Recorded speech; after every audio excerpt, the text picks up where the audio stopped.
good idea. And across now to Melbourne and Liberal Senator James Paterson. Thanks for joining us, James. First time we've catch up since the election. You must be feeling pleased to be still in government. Oh, absolutely pleased, Chris, but I have to say just overwhelmingly the sense is one of relief, not for ourselves, but on behalf of all those people that walked out on polling booths, having cast their vote and came up to me quietly and said, please tell me you were going to win, please tell me Bill Shorten is not going to be Prime Minister because I just can't afford it. Whether they're a small business person, a retiree, a worker, they just were terrified about the prospect of Bill Shorten's Prime Ministership. So on their behalf, I'm feeling quite relieved. Well, you're a man who speaks a lot about liberty, personal liberty and the role of freedom in our society. Are you concerned at all about these AFP raids, one yesterday on News Corp journalist Anika Smethurst's house and today at the ABC headquarters? Chris, I completely understand why news organisations and why journalists are uncomfortable being on the receiving end of a police raid. That would be a very difficult thing to go through personally, and I understand why they're troubled by that. At the same, and I want to also say that press freedom is just about one of the most important freedoms that we have in a free society, and it must be upheld. I want to say at the same time, though, Chris, that we are a country of the rule of law, and the AFP is operating independently and with court warrants in order to conduct these raids. I've seen some commentary in the press suggesting that this is some attempt by the government to shut down its critics or to shut down reporting. I mean, the police in Australia are not directed by politicians. We don't tell them what to do and what not to do. This is not a third world country where politicians direct the police, and police cannot do anything without receiving a warrant from a court. So I think those things are important to bear in mind. Yeah, and I pointed out earlier the hypocrisy here where many journalists cheered on the breaking of confidences to reveal a leak out of Michaelia Cash's office in 2017 and pursuing vengeance and even the job of one of her staffers, pursuing the minister, yet crying foul about these investigations. I too support press freedom, but I do think it's a complex area when we talk about whistleblowers, laws and all the rest of it, but in the end, when journalists accept national security leaks, it's a good thing to do in the public interest, but it's beholden upon them to expect there's going to be an investigation and make sure that there's no evidence around that's going to betray their sources. I think that's a fair point, Chris, and I think the other thing I would add to that is that the unauthorised disclosure of confidential information can be a crime, and it is a crime for a very good reason. We place a lot of trust and authority in the hands of a relatively small number of public servants in particular who have access to really privileged, confidential, private information that for good reason we don't want out in public.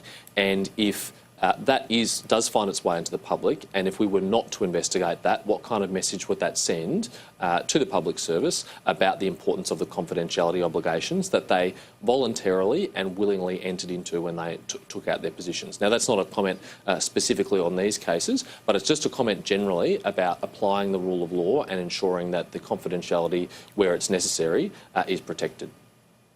Now, James, you talked about the relief of holding on to government, the relief that the country was spared Labor's high taxing, high spending agenda, yet the National Accounts figures out today, and indeed the action of the Reserve Bank yesterday in lowering interest rates, speaks to the fragility of our national economy. It speaks to the lack of economic growth. How concerned are you about this, both as an indictment of the Coalition's economic policy up to this point and as a challenge right now in the first days of the new Morrison government to actually get some economic activity, some growth, some investment happening in this country?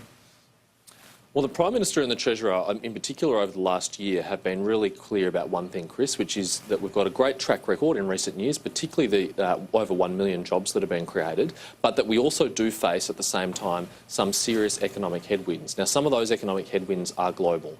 We are gravely concerned, as the Prime Minister's repeated again today in London, about the possibility of an escalating trade war between China and the United States and the flow-on implications that will have in Australia. But we've also seen some instances of domestic economic weakness, and the housing market in particular, has been a cause for some concern for households and for the government. So we've been very upfront and honest to say that while we've had some great results in recent years, we can't take those for granted, and it's very important that we put a very high premium on a strong economic performance going forward. I think the most important thing that we can do as a government is something that we're already planning to do in the July sittings when the Parliament returns, and that's the personal income tax cuts reform that we will be legislating. That returns money back into the hands of those who earns it, that gives them that incentive to work harder, to invest and to take risks, and that also gives them more money to spend in the economy at a time when the economy may need it. Now, of course, we've seen Scott Morrison reveal his new ministry. There's been a lot of refresh in the ministry, of course, with a lot of retirements at the election. You will have been disappointed that you didn't get a junior spot. I think Tim Wilson's another who might have been disappointed, a Victorian Lower House MP. Others, up-and-comers, I think, like Nicole Flint, Andrew Hastie, a number of talented people who might have expected a call up who didn't. But as a small government person, James Paterson, are you disappointed that Scott Morrison named a front bench of 42, 30 ministers and a dozen assistant ministers? Isn't 42 on the front bench just too many, too big, and wasn't this a great opportunity to send a signal about smaller, leaner government and trim that number a bit?